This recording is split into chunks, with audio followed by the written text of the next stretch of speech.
Hello, everyone. Good afternoon. We are very excited to be here with you all today to talk about the common causes and treatments of depression in children and adolescents. Thank you so much for joining us for this very important topic. Hey everyone, thank you guys so much for taking time out of your busy schedules to join us so that we can review this, like Dr. Zalpuri said, very important topic. My name is Jillian Larsen. I'm a clinical assistant professor here at Stanford in the Department of Psychiatry and Behavioral Sciences and in the Division of Child and Adolescent Psychiatry. And I'm Isheeta Zalpuri, a clinical associate professor in the same division and department here at Stanford. I've had the privilege of directing our pediatric mood disorders clinic in the past and now co-direct our anxiety disorders clinic here. So our objectives for today, the first one is to provide you with a quick overview of some common causes of depression in children and adolescents, summarize empirically based guidance about the psychosocial and psychopharmacological treatment of depression in this population, and review the association between antidepressants and suicide risk. So first off, starting with just a few definitions and criteria of how we define various depressive disorders. There are a lot of depressive disorders, so we'll talk just very briefly about three of the common ones. And today, when we are referring to things as depression, we are mostly talking about major depressive disorder and persistent depressive disorder or dysthymia. So major depressive disorder is when 5 or more of the following symptoms have been present for a child or an adolescent during the same 2-week period and represent a change from their previous functioning. At least one of these symptoms should be either depressed mood or irritability most of the day, nearly every day for those 2 weeks, or anhedonia. Some other symptoms include significant weight loss or change in appetite, insomnia or hypersomnia, which is too much sleep or too less sleep, psychomotor agitation or retardation, fatigue or loss of energy, feeling worthless or experiencing excessive guilt, decreased concentration, or recurring thoughts of suicide. And these symptoms often lead to clinically significant distress or impaired functioning, which means that you can see a very clear difference between the child's functioning, whether that's in their relationships with their peers or family members, or in academia. A lot of the times, kids stop going to school or call their parents to get picked up more frequently. And these conditions are not due to substance or another medical or psychiatric condition. Persistent depressive disorder is when the depressed or irritable mood lasts most of the day for more days than not for at least a year with 2 or more of the following symptoms. So again, a lot of the symptoms tend to be same: poor appetite or overeating, insomnia or hypersomnia, low energy or fatigue, low self-esteem, poor concentration or difficulty making decisions, and feeling hopeless. Again, there has to be clinically significant distress or impaired functioning associated with it, and it is not due to a substance or medical condition. And the child has not been without these symptoms for more than 2 months at a time during that 1-year period. And then disruptive mood dysregulation disorder, or DMDD, is characterized by severe recurrent temper outbursts manifested verbally or behaviorally that are grossly out of proportion in intensity or duration to the situation or provocation. These outbursts are inconsistent with the developmental level and usually happen 3 or more times in a week. The mood in between these episodes is also persistently irritable or anger most of the day. These criteria are present for 12 or more months, and the child has not had a period lasting 3 or more months without these symptoms. They're present in at least 2 of the 3 settings. So usually for kids, we define that as their presentation at home or in school or with peers. And the diagnosis is usually made between the ages of 6 to 18. And then, like I said, there are several other mood disorders: premenstrual dysphoric disorder, substance or medication-induced depressive disorder due to another medical condition, specified or unspecified mood disorder. And again, as you're hearing about some of the numbers and the causes and treatments, we are referring to major depression or persistent depressive disorder most of the time. So at any given time, nearly 3% of the youth worldwide are reported to have a depressive disorder. The estimated lifetime and past year prevalence of MDD, or major depressive disorder, in our country has been reported to be 11% and 7.5% respectively. The corresponding rates for severe MDD have been 3 and 2.3%. Dysthymia, which is persistent depressive disorder, the lifetime prevalence is 1.8% and the past year is 1.3. Nearly 30% of the youth with these symptoms reported some form of suicidality in the past year, and more than 10% reported a suicide attempt. Only 34%, so 1/3 of the kids who were diagnosed with this reported to receive disorder-specific treatment, and even fewer than that number actually received treatment from peds mental health specialists. If you look at the different age groups, preschoolers' estimated prevalence is about 1%. For children, it's about 2 to 4% with equal ratios between male and female. And for adolescents, it almost doubles. The estimates tend to be 6 to 8%. And across adolescents, the prevalence of the disorder increases significantly with markedly increased rates among females compared to males. A lot of the increased prevalence, especially in the recent years, could be due to sociocultural changes that have contributed to the apparent increase, or it could be that there is heightened awareness or improved identification of the cause of the disorder or the symptoms, but the exact causes are unknown. In preschool children, the absence of joyful play that is observed by their caregiver may be a prominent symptom, whereas irritability, temper tantrums, low frustration tolerance, and somatic symptoms of having physical symptoms may predominate in school-age children. And for adolescents, they may more commonly present with sad mood or neurovegetative symptoms and suicidality. MDD is also highly recurrent. The recurrence rates in adolescents are 20 to 60% in 1 to 2 years, and almost 70% after 5 years. The risk for bipolar disorder in prepubertal onset depression has been estimated to be around 10 to 20%. And the risk is higher for patients who have a history of antidepressant-induced mania or hypomania, and we'll talk about that a little bit, psychotic features, hypersomnia, or a family history of bipolar disorder. So looking at the common causes of depression in children and adolescents, oftentimes there is no single cause. It is usually a combination of genetic factors like inherited traits and environmental factors. A family history of depression is a major genetic factor. A child can be more prone to becoming depressed if their parent or sibling has been diagnosed with depression. There can be serotonin transporter gene variations in cerebral structure and function. There can be individual attributes such as difficult temperament, impaired self-regulation. And then exposure to adverse childhood circumstances is another factor. For example, the loss of a close loved one, parents often arguing or separating or divorcing, financial problems within the family, or exposure to trauma. Other mental illnesses and symptoms, so concurrent psychiatric comorbidities, like attention deficit hyperactivity disorder or ADHD, anxiety, fears, excessive shyness, in addition to not having opportunities to develop their own interest, show their strengths and talents, can add to depression. Developmental factors such as learning and language disabilities are also sometimes overlooked and can contribute to depressive symptoms. And then other stresses can be triggers that result from pediatric illnesses and diseases, such as viral infections, diseases of the thyroid, endocrine system, history of head injuries, epilepsy, heart, kidney, and lung diseases. So again, a lot of different things together can present as a cause for depression, and it tends to vary for every individual.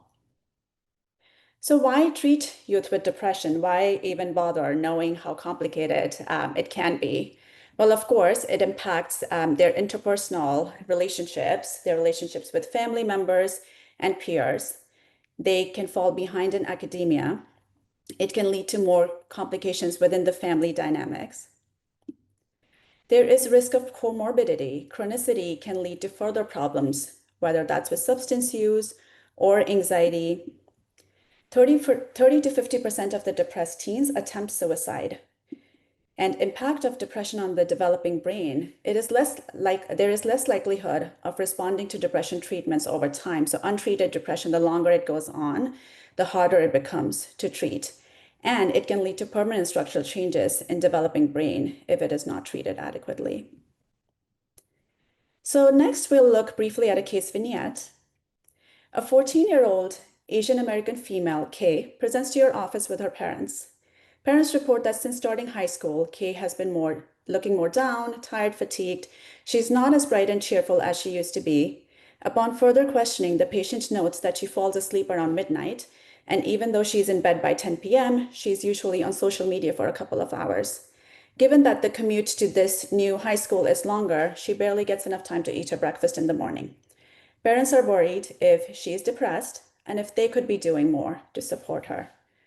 So, Dr. Larsen, how would we guide this family on the next steps?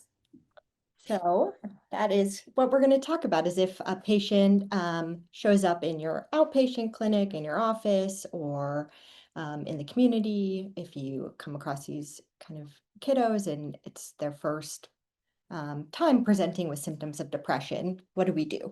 So physicians, typically we recommend a lab workup, just to make sure that we're not missing anything that's reversible that may be contributing to some of these symptoms. One of the really big things is providing psychoeducation for the patient and their family. And then what we kind of recognize next, especially so thinking about our case K, would be things like lifestyle changes, especially for more mild cases, and things that we can do to change and try to support the patient and address the symptoms. And then when we get in the more maybe mild to moderate or moderate to severe range, we think more along the lines of interventions, so therapy, and then considering medications. And two just points that we'll get more detail in is to make sure that we're screening for mania and hypomania in the patient, and then also a family history of bipolar disorder if we're looking to use antidepressants. Next slide. So these are just the typical lab workups that we do. Mostly, we know that if there are thyroid dysfunction, that can kind of mimic some of the symptoms of depression. We know low vitamin D can also have impacts on mood. And so making sure that we kind of correct these, any of these issues. And again, is things like CBC, looking for things like anemia and chronic medical conditions that may mimic some of the symptoms of depression, such as fatigue, poor sleep, etc. Next slide.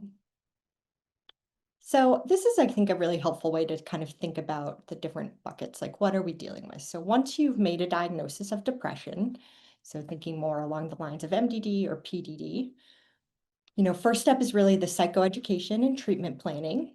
And for more mild to moderate depressive symptoms, you can actually just consider kind of support and watchful waiting and things like lifestyle modifications first for 4 to 6 weeks, or therapy.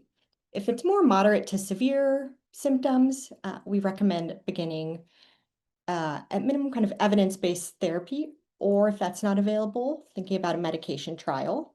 And it's an option, especially for more moderate to severe, is to do both. So for severe symptoms, really the recommendation is to do just that, both. So start medication and therapy. And then remember, that this is if a patient has severe symptoms and especially significant suicidality or self-harm, that referral to a higher level of care, such as an intensive outpatient program, might be warranted. Next slide. So what are those first things that you do? So I think the biggest thing, the psychoeducation is for both the patient and family. It's really helpful to review what the symptoms of depression are and kind of making sure that families and parents understand that maybe it can look like their child just isn't trying as hard or not doing enough, and that this is really a symptom of this disorder that they have. It's helpful to review the illness course and then also the recommendation for increased monitoring, both checking in with the professional and the family checking in more frequently on their child.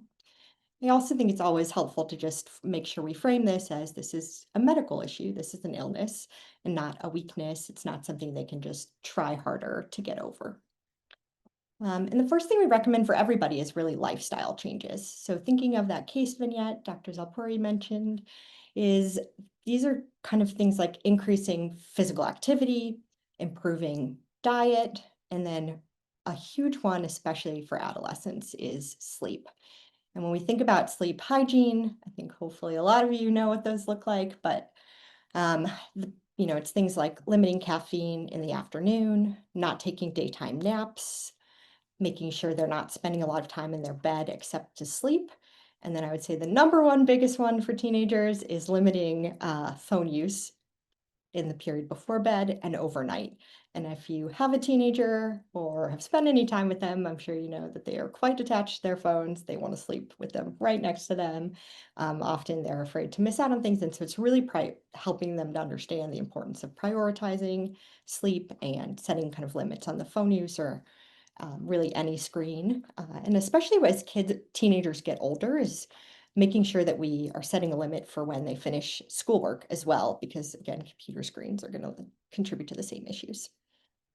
So like we talked about in the previous slide, mild cases, we really consider just supportive treatment. So frequent visits and check-ins, ideally weekly, to monitor things just like active listening, helping an adolescent or child to adolescent develop coping skills. And then if we don't really see any improvement or if the illness course is worsening after 4 weeks, we'd recommend moving to more specific treatment and, for example, evidence-based therapy. So next slide. All right, so what kind of therapy? There's a lot of kinds of therapy. So what do we use? For depression, the ones that have the most or really evidence that they significantly improve depressive symptoms are cognitive behavioral therapy, CBT, which has the strongest evidence. Interpersonal psychotherapy also has evidence that can help improve depressive symptoms. And then dialectical behavioral therapy, or DBT, is one that we really are reserved to for things like self-harm and suicidal thinking. DBT is really designed to address those specific factors rather than the symptoms of depression overall. Another thing to think about is whether family therapy should play a role. So this is looking at more kind of what are the contributing factors leading to the distress in the adolescent or child. And like Dr. Zalpuri was mentioning, if it's things like high family conflict, teenagers not feeling understood or a child exposed to a lot of parental conflict or maybe yelling in the home, is that family therapy is likely an important piece in improving the family dynamics and how the family is communicating at home and improving kind of the environment for the child. Next slide. So the one we're going to talk just a little more about here is CBT, or cognitive behavioral therapy. This is kind of the CBT model. And so basically it's describing in this picture is just how thoughts and feelings and actions are all impacting each other. So what we know is that CBT is one of the most well-established and effective treatments for depression in youths. And this is supported by numerous RCTs. And also important to note that when we think of interventions, we think of, is it helpful, but also is there a risk of harm? And CBT in particular, or therapy in general, but CBT in particular has been shown to not increase any risk of harm. So it's a very safe intervention and has a high potential to improve symptoms. So what does CBT really look like? It's basically identifying and restructuring negative thought patterns. A big part of it is kind of in that actions bubble is behavioral activation. So increasing engagement in positive activities, and then helping with problem-solving skills and recognizing that your thoughts are impacting your actions and your feelings, and that kind of working together to address all three of these is our kind of, I would say, most supported evidence in terms of therapy for children and adolescents. The other great thing about CBT is it's really adaptable based on age. So we can do CBT in children, I would say, even as young as kind of early school age, so like elementary school aged, and then obviously up through adults. So it's can be tailored.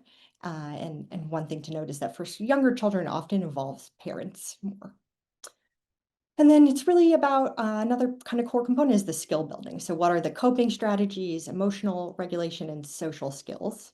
And how do we use these to help manage depressive symptoms and prevent relapse? Next slide.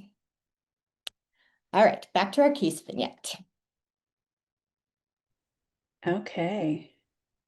So now that our kid Kay has engaged in lifestyle interventions, they have also participated in CBT for a few months, their symptoms continue to worsen. She now presents to your office with anhedonia, which is a loss of interest in activities, hopelessness, and passive suicidal thoughts. She has also been missing school on average 1 day per week, which, as we know, is often considered an acute presentation in pediatric mental health. You gather more family history and find that father has a history of major depressive disorder and generalized anxiety disorder, but is currently doing well on fluoxetine 40 milligram. Her maternal grandmother has a history of bipolar disorder 1. So where do we go from here? So with this case, we have tried kind of the first line interventions, right? We did lifestyle modifications, we did CBT for 3 months without any improvement. And so really what we think of next is medication, and recognizing that, especially in kiddos where it's worsening and it's having a really significant impact on their functioning. I like to think of, for teenagers and kids, their job is to go to school. And if they aren't able to do that, we're at a kind of a level of functional impairment that is more significant and severe. So for medications, the biggest ones, kind of first line that we use, are SSRIs, which are selective serotonin reuptake inhibitors. These have the most evidence for treatment of depression in children and adolescents, and are just across the board considered first line medications. Specifically in this class of medications, the ones that are first line, typically that we use, are fluoxetine, escitalopram, and sertraline. One interesting kind of thing to note is that uh, fluoxetine, or Prozac, is FDA approved for 8+ for the treatment of MDD. Escitalopram, or Lexapro, is FDA approved for 12+ for MDD.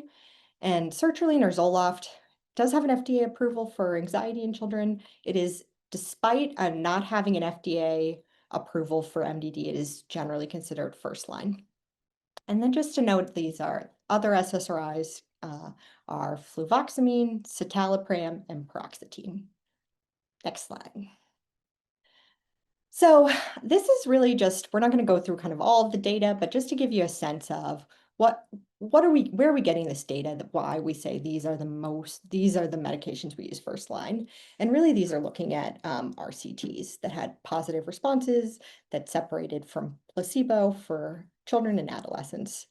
And this is, again, just kind of the dose range for you to get a sense. So, and also whether or not it's FDA approved.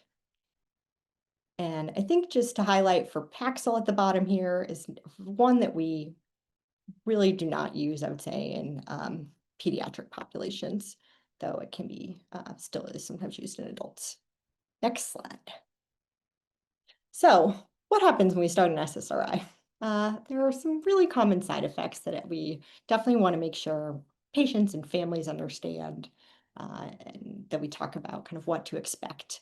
So common side effects kind of across the class, but it will highlight some that seem to occur more with a specific medication.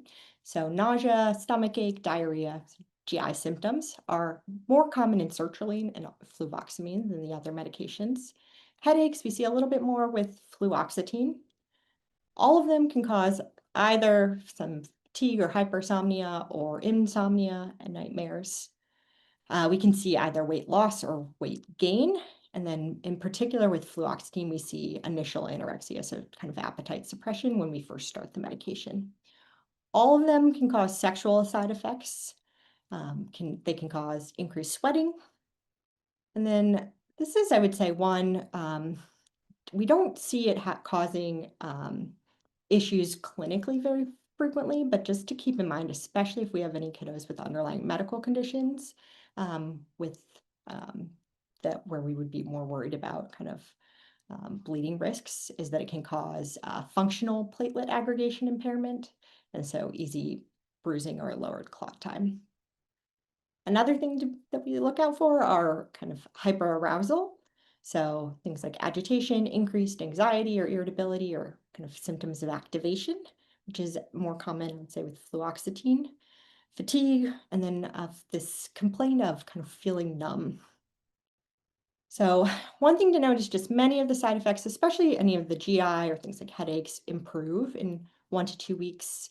So if at all possible, we kind of try to ride out some of the side effects, and then knowing that if with every dose increase, the side effects may recur. Next slide. This is just a table to kind of that I think helps to see this data about kind of which of the SSRIs are doing what. And generally, I think the thing just to keep in mind here is that fluoxetine is more activating. And it can increase anxiety or cause insomnia. So we really dose it in the morning, almost universally. If you have a kid that like has kind of a paradoxal, it makes them tired, you can always switch it to bedtime, but we almost always start in the morning. Another kind of pearl about fluoxetine is it has an incredibly long half-life. So if you have a patient or family where you're worried about medication compliance, teenagers we might know are not the best at taking meds every day. It's a great medication because they're not going to have any kind of withdrawal symptoms. The level will stay relatively stable in their blood, even if they miss a dose. Sertraline can cause more GI side effects. And in particular, that can actually look like nausea as well as diarrhea, upset stomach. And one way to kind of try to mitigate this is having patients take it with food. Alternatively, we'll try dosing it at bedtime. It can make patients more sleepy, and also they can kind of sleep through the period where they might feel nauseous. Escitalopram is generally well tolerated. And I think of note is it has the fewest of the SSRIs of drug-drug interactions. So any kiddos, that have more complex medical histories, chronic medical conditions, who are on daily medications. It's a medication we use frequently in the hospital for kiddos that have undergone transplant surgeries, et cetera. So it's very good to keep it in mind for any kiddos that have more medical issues. Next slide. All right, what are the other meds that we use for these? These are kind of generally we think of just non-SSRIs as a whole class. So one of these are, the big one would be SNRIs, so serotonin norepinephrine reuptake inhibitors. These include venlafaxine, duloxetine, desvenlafaxine, and Fetzima. And the other antidepressants that kind of just get their own class, they're not, they just get classified as other because they all have different mechanisms, are bupropion, mirtazapine, trazodone, and nefazodone. And then these are kind of the bottom two are newer meds that we have not used too frequently. I would say in kids, they're certainly being used more in adult populations, and our hope is the data will kind of drip down into younger populations. And the last kind of category of meds are tricyclic antidepressants, or TCAs. Next slide. So I think the biggest thing for kind of why we included this again is we're not going to go over all of the data and all these studies, but it's just to really note that of the SNRIs, which sometimes are frequently considered kind of second line agents, Effexor had 2 kind of positive RCTs for adolescents and a negative one. Pristikishone or desvenlafaxine positive open label, as so has bupropion or Wellbutrin. But I think really in terms, I think of note is Cymbalta or duloxetine, which is an SNRI as well, has negative or inconclusive trials. So this is not one that we kind of go to if we're switching to an SNRI. I would consider certainly Effexor has better data, and then as the non-SNRIs, kind of the other category would be something consider Wellbutrin or bupropion. Next slide. All right, so this is just kind of thinking about, that was a lot of information on a lot of meds.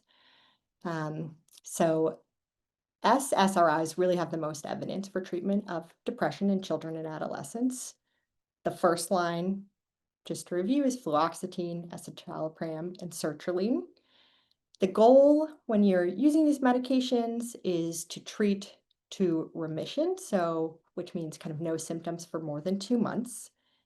And really important to note, and I think important for families to understand, is After this response, so kind of once you've treated to remission, the recommendation is to continue on medications for 6 to 12 months after that response in a first episode. For kind of subsequent episodes, so if a patient has a second episode of major depression, we think about like actually the treatment time we kind of extend out, and if they've had 3 or more, then maybe we're talking kind of longer term use of these medications. But I think it's very helpful to give parents and patients a sense of how long are we thinking their child will need to be on these medications. It's a question that we get a lot is, will my child need this medication forever? And so helpful to know kind of that the timeline is 6 to 12 months after response. Okay, how do we choose which antidepressant? So one, we got to make sure we have the correct diagnosis. So you do want to kind of making sure that we go through and we're looking at the diagnostic criteria, and did we, is this a patient that meets criteria for major depressive disorder or persistent depressive disorder? And are we missing something, right? Is it possible they've had a depressive episode in the context of bipolar disorder, in which case an antidepressant would not be the right pick. And then next we kind of think about what side effect profile are we looking at, and what are the comorbid conditions. So for patients maybe that are having a lot of insomnia, a medication that has is more likely to make them feel sleepy. That might be a benefit. If they have if they're having low energy, something that is more activating like fluoxetine might be a good choice. We always want to, again, screen really well for a family history of bipolar disorder. And then another thing is that we look pretty closely at is what is the family history of treatment? So has a family member, especially a first-degree relative, that has a history of antidepressant treatment? This is really the best predictor of a positive response in patients. Another thing we consider is just patient and family preference. So things like, oh, my child's really busy. I'm not sure they'll remember to take it every day. I'd prefer something that has a longer half-life. Or even if it's not a first-degree relative, my aunt took this medicine and it really helped her. If a family and patient feel more comfortable, that is kind of a reasonable, definitely worth considering. And then before we start an antidepressant, what do we think about? So we want to make sure that we're ruling out any history of hypomania or mania in patients. We want to establish a safety plan. So Dr. Zalpuri in just a bit, we'll talk about kind of the black box warning, and which is why it wasn't mentioned in the side effect slide, but of increased suicidal thinking. And so when we start these medications, we want to go through that risk with families, and we want to kind of show them, like, what does a safety plan look like? Who are they going to talk to if they have suicidal thoughts? When do we need you to bring their child to the ER for evaluation? And then we really want kind of close monitoring, close follow-up, regular monitoring. And the ACAP guidelines, which, realistically, this may not always be feasible, but is weekly visits after starting a new med for the first 4 weeks, just so that you have a touch point that you're checking in and able to monitor for both side effects and, of course, any safety issues. Next slide. Oh, sorry, this is a repeat. Continue. All right. So looking at the next step, let's see how our kid is doing. So a year later, kid presents with remission of most symptoms, but not all. Parents ask you to learn more about some other potential interventions, as they also worry about long-term side effects of the medications that she's on. All right, so then we think about what are these alternative treatments? Sometimes in psychiatry, we call them interventional psychiatry. And I would say 2 of these are much newer, TMS or transmagnetic stimulation and ketamine. And ECT or electroconvulsive therapy is actually very old. So TMS, I think in particular, is an area that the research has been increasing really significantly. And just recently, the FDA approved TMS for adolescents who are 15 or older for the treatment of MDD. And last year, they actually also approved it as an adjunct treatment for MDD, but this was the first kind of as a primary treatment just a few months ago. We're going to go into more detail on kind of all of these in the next slide, or kind of a comparison, but I think helpful to know about ECT is that is actually FDA approved for adolescents that are 13 or older with severe treatment-resistant depression or catatonia. Practically, though, in California, there are really significant barriers, especially if a child is under the age of 16 years old.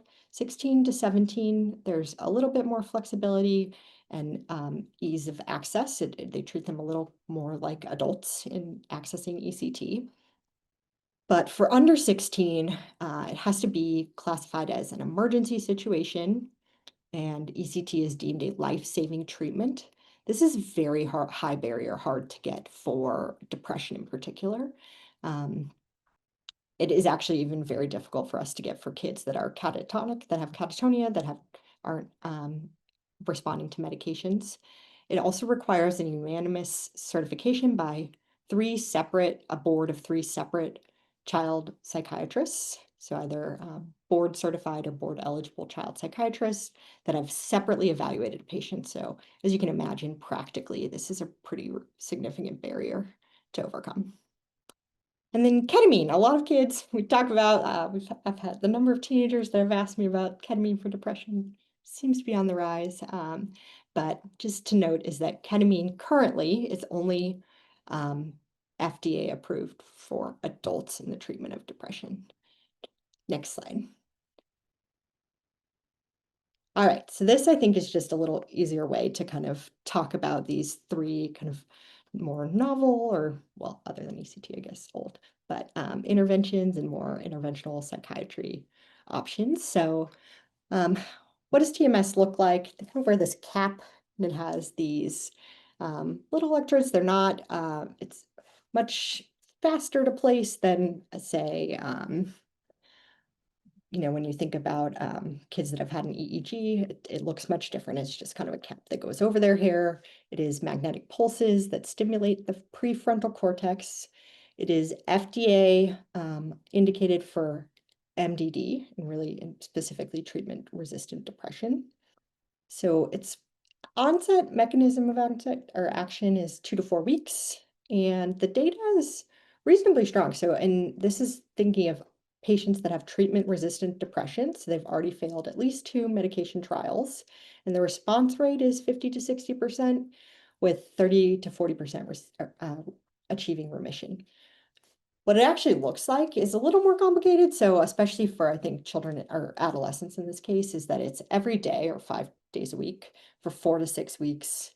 The sessions are short, but in terms of practically accessing it, it can be a pretty big barrier. Side effects, just scalp pain and headaches, and with minimal cognitive impact. And this again is FDA approved now for 15 plus for MDD. ECT, realistically, very difficult to get here. And I think note is that it can have pretty moderate or even severe cognitive impacts, especially short-term memory loss, and requires anesthesia. So it's a much bigger kind of lift. And then S-ketamine is the intranasal ketamine that has been approved for treatment-resistant depression in adults. And then it is also ketamine IV has been used off-label to treat MDD in adults. As you can imagine, things like dissociation, we don't love in adolescents. And so again, I think there will be more and more research into this, but currently this is not something that we recommend. It is not FDA approved for children or adolescents. And I guess we'll see where the research goes. Next slide. Okay, and we are aware of the several amazing questions that are popping up in the Q&A, and hopefully we will get a chance to address several of those. So just quickly reviewing the medications and the risk of suicide. So this is something that you might have noticed is listed as a black box warning on a lot of medications that we prescribe, and specifically the antidepressants. So to give you a little bit background into this, in the early 1990s to 2001, there was a large increase in the number of adolescents who were being prescribed SSRIs, specifically by pediatricians, just in an attempt to treat symptoms of depression. And there was a concern about just overprescribing of antidepressants in children and adolescents, especially since suicidal thinking can also be a side effect of the medications. But looking at the overall rates of suicide among the youth, so ages 10 to 19, that the rates overall did drop by over 25%. So to assess the relationship between antidepressants and suicidality in PEDS patients, there was a study that was conducted by Hamad et al. They conducted a meta-analysis of 24 trials that were submitted to the FDA and found that patients on antidepressants had an increased risk of suicidality during the first few months of treatment compared to those who were on placebo. So those with antidepressants, there was a 4% risk compared to with placebo, which was 2%. Importantly, there were no completed suicides in the sample secondary to medication side effects. So as a follow-up to this, there was another study that was a comprehensive review of pediatric trials conducted between 1998 and 2006, where Bridge et al. Noted that the number needed to treat the children and adolescents was 10, while the number needed to harm was 112. So if you look at those numbers and the data, the antidepressants actually outweigh their risk of suicidal ideation or attempts in children and adolescents who do have a history of major depression. So this is something that is always an ongoing conversation with children and families. It is something that we always make sure to share with them as we are talking about the medications. And as you know, with medications that come with side effects, there's always a risk versus benefits ratio that we have to weigh the pros and cons, which tends to differ for every individual child. So this is not only a conversation that we have as we are helping the family make an informed consent about whether or not starting medication is the right choice for them. It is also something that we continuously monitor the child or the adolescent for in our ongoing appointments and in our follow-up appointments. So it is important to actively consider and treat suicidal symptoms in children and adolescents. And of course, more often than not, since this is often presenting as a symptom of depression, it will hopefully be addressed during the treatment of depression. So if you look at mild depression, as you already heard, a lot of the times we would usually start with a trial of therapy. So that would be whether that's DBT, CBT, or mentalization-based therapy, which is MBT. And DBT is the evidence-based treatment if you're just looking at self-harm and safety. And if it is more moderate to severe depression, we usually think about combination treatment. So that's where we start to think about does it make sense to just do therapy alone, or is this also a good time to consider medications? And of course, a lot of the decisions will also depend on what the family chooses to do, but at least in our recommendations for those specific criteria where it's moderate to severe, we do recommend a combination treatment. And in just looking at the studies, which also in pediatrics tend to be, we still have very limited research in pediatric depression. The general thought is do start with fluoxetine and optimize the dose unless otherwise indicated, which means unless the child is having side effects or is not able to tolerate the medication. If it's effective, of course, that's great. You monitor it. But if not, then we start to look at the other medication options that you heard about, with escitalopram, sertraline, or citalopram. And if that is also not effective, we may sometimes augment with lithium or venlafaxine or quetiapine, which are some of the other medications that can be used for augmentation in treatment of depression. But again, a lot of these steps are based on information that is extrapolated from adult studies because of the dearth of PEDS mental health literature. And someone actually did ask in the questions too, how do you define what is significant impairment? What is severe depression? And more often than not, we really look at the functioning of the child. So Dr. Larsen alluded to this a little bit with the hygiene. So if the child is not able to engage in their daily hygiene practices that they were engaging in before, or they have suddenly stopped engaging in extracurriculars, they're not hanging out with their friends, they are just staying at home on the weekends, they're avoiding sitting down with their family during dinner time, if that was a thing that the family used to engage in the past. And of course, missing school is something that is considered, like I mentioned earlier, an emergency in pediatric mental health. So that is also considered a significant impairment. So when do we think about the different symptoms that a child may be presenting with as indicators of poor response? Of course, this tends to be quite variable and depends on the child, but usually kids who are presenting with higher scores on the various depression scales may have a higher likelihood of responding poorly to treatment.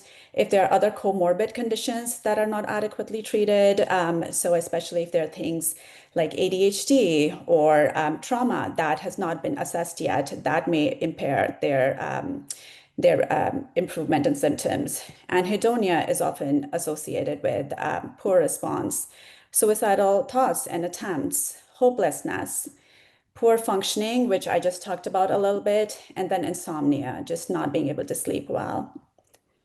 Treatment of non-responders. So you heard a little bit about the various things that we talk to families about, whether it's lifestyle interventions, it's therapy, it's medications, or even some of the other techniques that we look at, which again are very limited in child compared to adult psychiatry, but still are available as options such as TMS.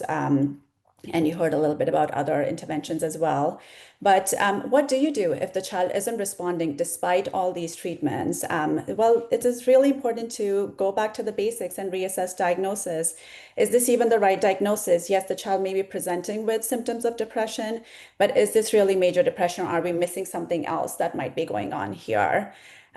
Sometimes we notice that when kids are not responding to the usual treatments, and that doesn't mean full recovery, but even if there's not even a little bit response, there is a possibility it might be an early stage of bipolar disorder. Oftentimes, bipolar disorder does start off as a first episode of depression.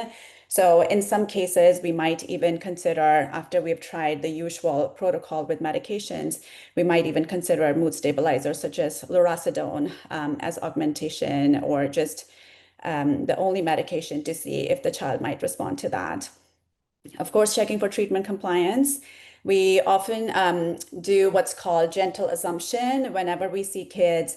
We don't usually ask, so are you taking a medication regularly? Because more often than not, to these questions, kids usually will respond by yes or no. And because they don't want to be judged, the response will be yes. So using gentle assumption, we'll ask, it's so hard to take medications on a daily basis. How often did you miss your dose in the last week? And that is much likely to get you a better response in terms of their compliance. Checking for treatment side effects, because if they are experiencing side effects, sometimes teens especially will not feel comfortable sharing that with their parents, and they might just stop taking medication. Optimizing the dose, of course, making sure that we're not just like for example, with fluoxetine, we do often see kids where the family comes in and tells us that we've tried all medications and nothing works. And when you really look at the details, oftentimes they haven't optimized the dose. They might have just stopped at, let's say, 20 milligram of fluoxetine or 100 milligram of sertraline because they felt like maybe they didn't attain full recovery. And it is important to have that conversation, that it doesn't mean this was a treatment failure. It just means that it was partial treatment and we could have optimized the dose. Reassessing and treating for comorbid psychiatric, but also any medical illnesses that the child might be having. Psychosocial stressors. Of course, a lot of, like I said earlier in the causes, yes, a lot of the times it could be genetic, but oftentimes Kids are presenting to us with depression because of the environment around them. And you might be able to, with a lot of the treatments that are available, help them cope better to these strategies, or with family therapy, help with the family dynamics. But what do you do if there is a lot of cyberbullying going on, or they're dealing with a lot of difficulties in school? Sometimes those can be ongoing stressors, and it is important then to loop in not only their parents, but also their circle. And for kids, again, school is a really important part of their day-to-day life. So bringing in their teachers, school counselors, how can we involve them in the treatment? Emphasizing the role of therapy, it can be really hard for kids who are depressed to engage in therapy. So emphasizing the importance of that, and just those constant reminders can sometimes be helpful. Ensuring optimal therapeutic alliance. If we don't have a good fit with our child, they may not feel very comfortable sharing the things that they're dealing with, whether that's any side effects to medications or some of the challenges they may be facing at home or in school or with peers. So very important to make sure that they can trust us and they feel comfortable bringing issues to the treatment. And then, of course, hope. Giving them hope that we do see a lot of kids, this is very common illness, and we do see kids getting better. And again, assessing everything on a case-by-case basis and trying all possible treatment options so that the child doesn't, or the family is not giving up. And here we just have a quick slide on some depression resources for patients and families that we will often share. I know a lot of you asked if these materials will be available, so they will be available and you will be able to see some of these links. And that is it. So I am going to stop. Oh, Dr. I was gonna Larsen. say, Dr. Zalpuri, could you go back to slide 22 really fast? I realized I don't know that we actually answered this question. Okay, I Very will. far back if you, it's about Kay, our friend Kay. Oh, yes. Yeah, so I think just something to note is that, so for Kay, when we gathered this family history, so I think we all agreed that we did CBT for 3 months, her symptoms continued to worsen, that we're in the realm of starting medications. And, the things that we had talked about were screening for family history of bipolar disorder, which Kay has on the maternal side, and also is a family member on a medication and responding well. And Kay's dad is responding very well to fluoxetine or Prozac. The one kind of thing to note in this situation where typically, if the family response is a good indicator, is that when there is a family history of bipolar disorder, in particular, the one medication we actually tend to avoid using as to treat initially is Prozac or fluoxetine. And that's because this medication can be more activating. So if a patient has an underlying kind of bipolar spectrum disorder that hasn't been seen yet, and an antidepressant were to kind of unmask that, it would take a long time for it to get out of their system. So we typically, in these cases, use either escitalopram or sertraline, just because of they don't have quite as long of a half-life, and also they're tend to be less activating. Dr. Zalpuri, any other thoughts on our case here? No, I think you covered it all, and I think we'll get a chance to add more as people are asking a lot of questions in the Q&A section as well. Yeah. Great. Right. I will go ahead and close the screen share so we can focus on the questions a little bit. So like I said, we have had a lot of questions coming in. And I just want to start off by saying that I understand that some of the content that was presented here today might feel a little too basic for some of our folks who are joining. And at the same time, it might feel a little too advanced for some of the other people. And that is because the target audience today is an interprofessional audience. So we have tried to cover a lot of folks here, but we do understand that we may not be meeting specific target audiences. And that's just given the design of the webinar, that's just really hard to accomplish. So we appreciate your patience with the process. There was a question about just trying to understand the differences in clinical presentations in the different age groups and why that might be. And as we know, the depression symptoms in younger kids as compared to older kids can vary quite a bit due to their varying levels of cognitive, emotional, and social development.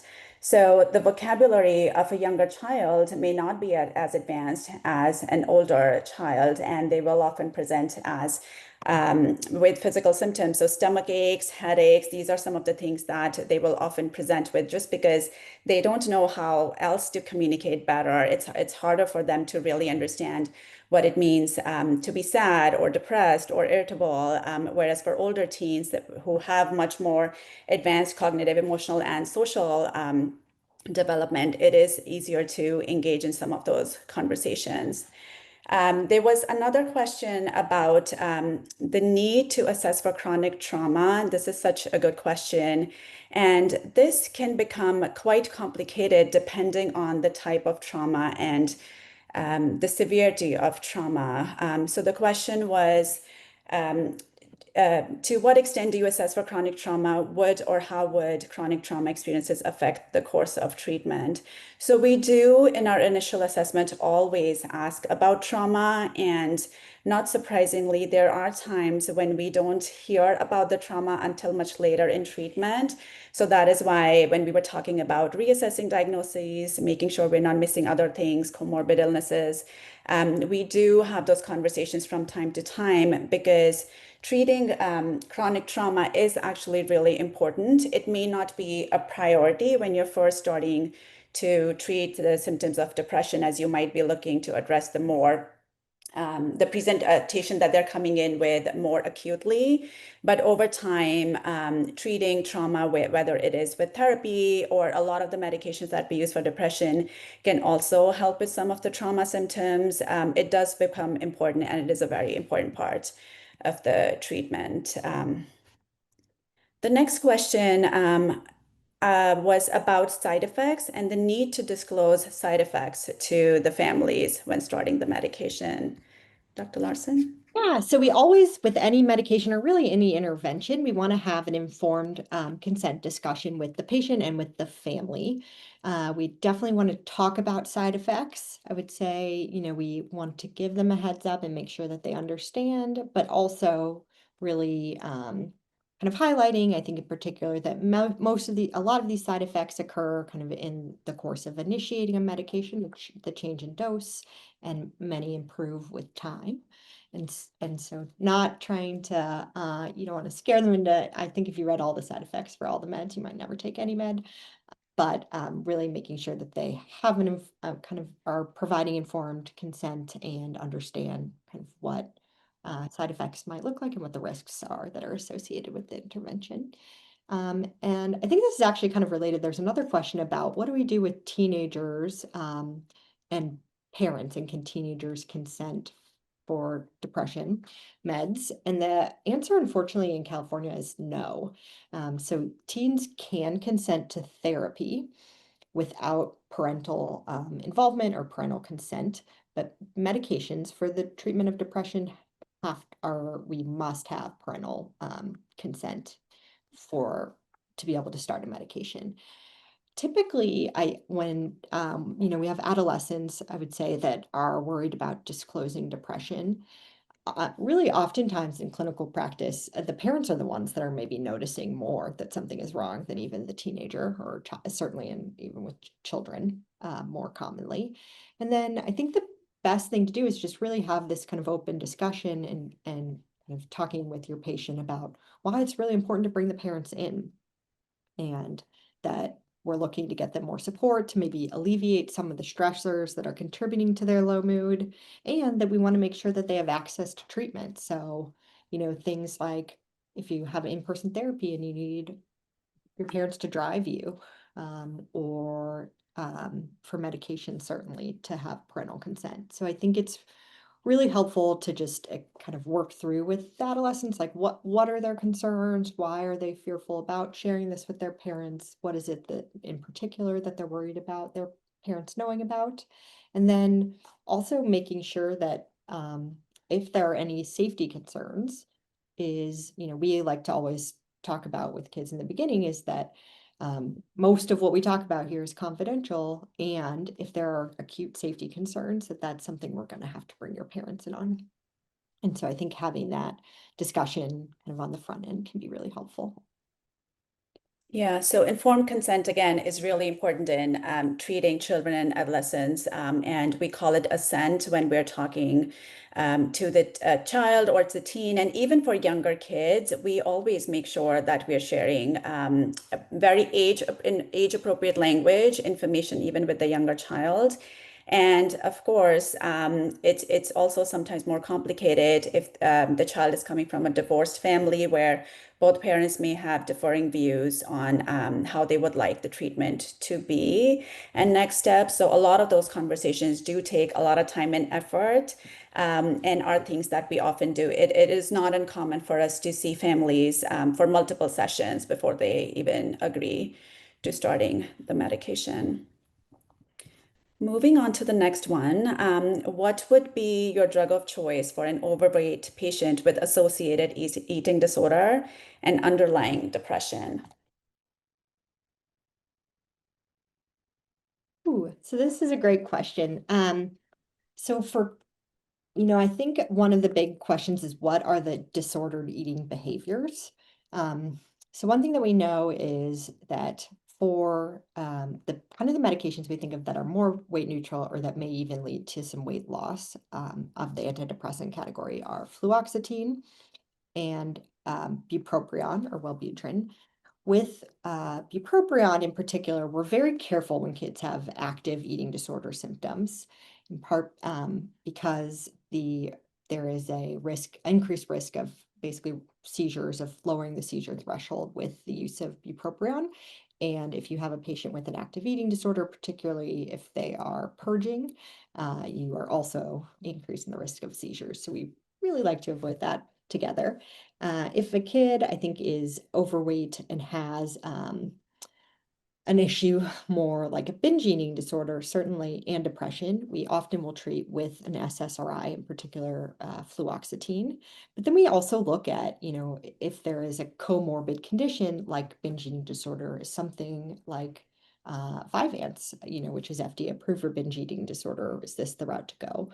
And then, as from the psychiatry side now, typically we refer them to our colleagues over in obesity medicine to consider, things like more weight interventions, especially because there's a really significant overplay between, adolescent bullying and kind of feeling maybe ostracized or made fun of, or like your peer relationships and depression in adolescence.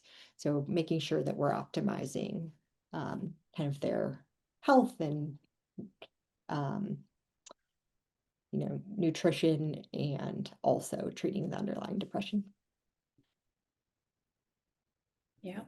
And then something that we get asked a lot, even by our parents and families, the role of gene size pharmacogenomic testing in analyzing how the patient's genes may affect medication outcomes. There is limited research on this in children and adolescents, although it is emerging. And at this time, based on the evidence that is available to us, this is not a routine part of our practice. We do not recommend gene site testing in our day-to-day practice.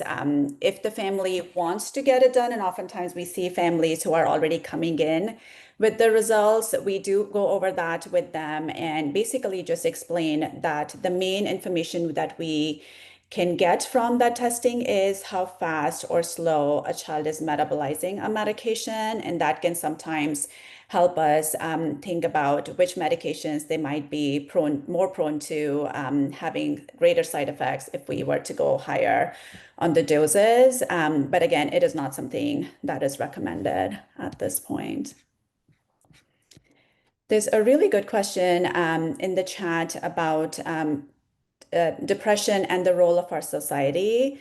Since depression in our society has a psychosocial basis and meds do not treat the cause, such as bullying, stress, or trauma, but rather treat and not cure the symptoms, might there not be a preventative psychosocial approach as a society through the schools or preschools, daycares, public assistance?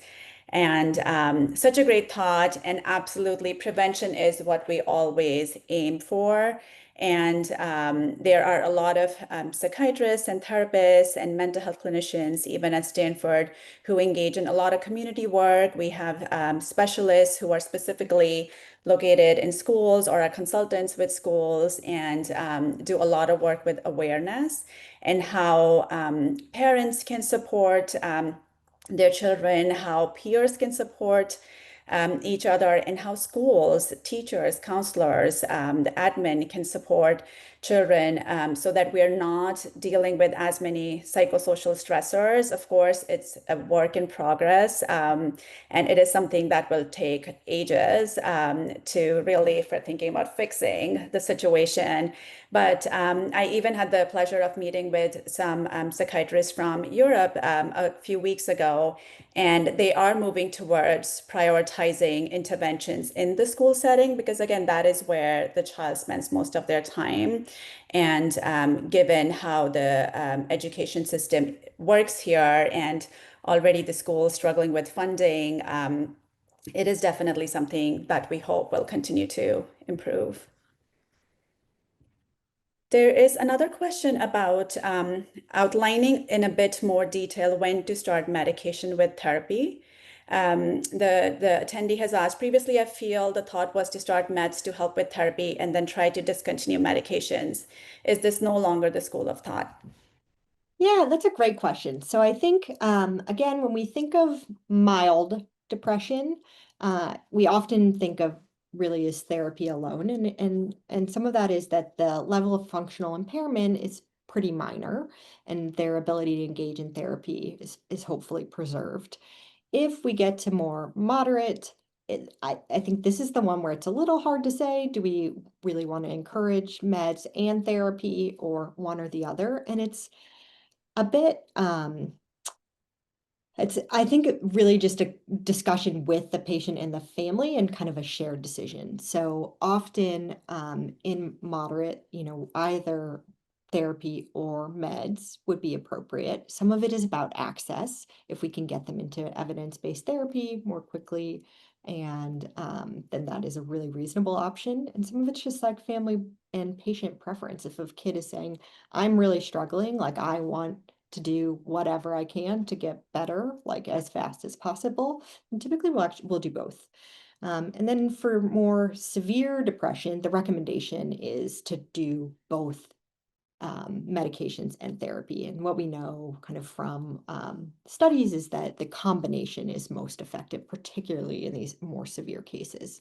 I think in terms of whether it's to start meds to help with therapy, I would say it's kind of concurrent is not necessarily to improve the functional impairment enough to be able to engage in therapy. It's that treating the more severe cases from both of these angles is what we know is most effective in getting and improving depressive scores. And so I do think the school of thought has changed a little, and that we don't think of it necessarily as that we are going to get them to be able to participate in therapy and then stop meds. Again, really the guidance now is to treat for 6 to 12 months after remission of symptoms. All right, switching gears a little bit, there is a question about the role of telehealth in our current environment and the pros and cons of that. So, of course, as you all know, during COVID, a lot of our medical care in our systems has moved on to telehealth, which really helps us being able to provide access to folks who are not able to come to the clinic, to the in person. And of course, there's a lot of pros, there's a lot of perks. We get to often see children or teens in their home environment. That gives us a good sense of how they might be doing the different things. I know especially a lot of folks who work with younger kids are able to bring in some of the components they see in the child's bedroom into that work in their therapy and the play therapy. And of course, there are downsides to telehealth as well. Oftentimes, it can be very hard to engage kids who are depressed on Zoom or via telehealth. It may be, I've seen many kids who are depressed who will just show us their forehead. And it is very hard to then engage them in a conversation about how they're doing. It is very hard to develop that rapport, which we talked about earlier, that it is really important to have that alliance with your child and with the families. Oftentimes, kids can be very distracted when they are in Zoom. So whenever possible, we do recommend in-person visits. But given issues with access, it is not uncommon to allow kids to be seen from home from time to time too. And of course, for some other families who are more situated more in rural regions, they might just be presenting from their home environment more often than not. There is also a question about safety plan and our approach toward how do we talk to families about safety. Yeah, I would say so. We typically we use kind of two different models. So Brown Stanley, if you just Google it, or sometimes we use what's called a stoplight safety plan. The biggest thing on the safety plan is like what are the warning signs? Who am I going to go to? And then I would say for teenagers is providing like a mobile crisis number, the 988, and also the suicide text lines, because kids these days don't like to make phone calls. Um, so I think is a big part of the safety planning is really just identifying who do you feel comfortable telling, what are we looking for that makes us more worried, and kind of going through step by step with them. And then as part of that is what we consider kind of return precautions. So when is it that we need to intervene? So if there are acute safety concerns, calling 911 or 988, bringing your child to the emergency room. We find generally is having actually writing out the safety plan using kind of one of those templates. So again, is I think Brown Stanley is a very common one that is used across psychiatry.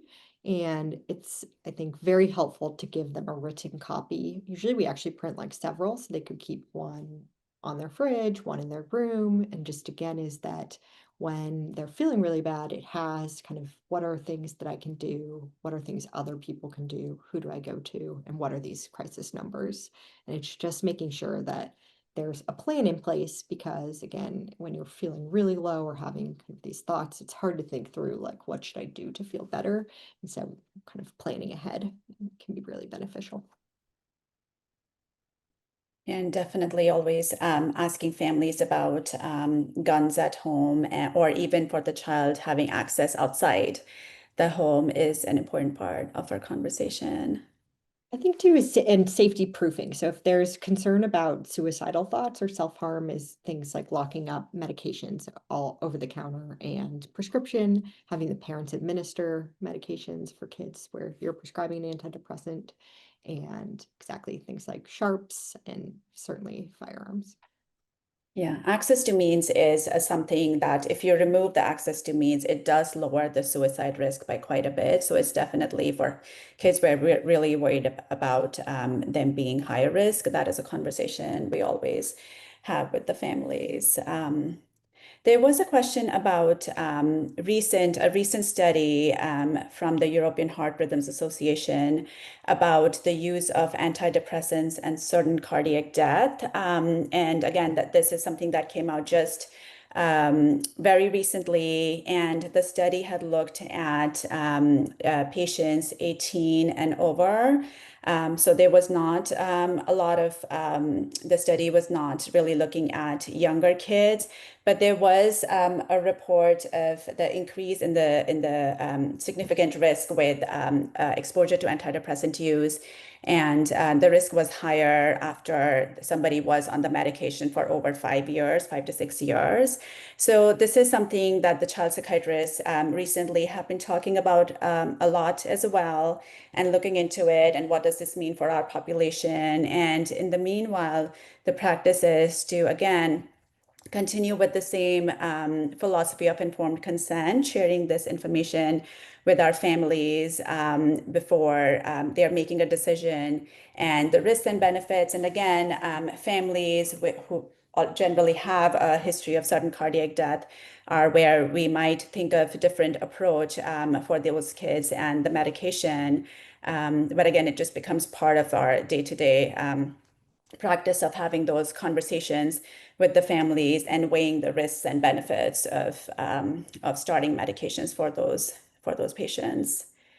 I'm sorry we didn't get to all the questions, but we will take this last question. If augmenting with quetiapine, do you continue the SSRI, or when do you consider tapering off of the SSRI if it was not effective? But I'm assuming it means the symptoms improved with the quetiapine. Dr. Larsen, do you want me to take that one? No, I'm happy to. So when we think of augmenting, is really we want to keep the SSRI on board. I would say when we think of when to augment, we're typically looking for at least some improvement. If there is kind of zero improvement in the symptoms on an SSRI, we think more to switch to a different medication rather than augment. If we've gotten some benefit, but maybe not kind of to the symptoms are improved but ongoing, then we think more about augmenting with a second medication. And in that case, we definitely want to continue the SSRI. Often, in fact, we will, depending on the medication, might even in the future when symptoms are remitted, is taper off the augment agent first and keep the SSRI. No, I think you covered it all. Thank you so much, everyone. Again, we apologize that we didn't get a chance to talk about all the different topics as it relate to depression and also answer all of your questions. We do really appreciate your time and all your questions today. And as we mentioned earlier, the content will be available to you. Thank you, and we hope you have a great rest of your day.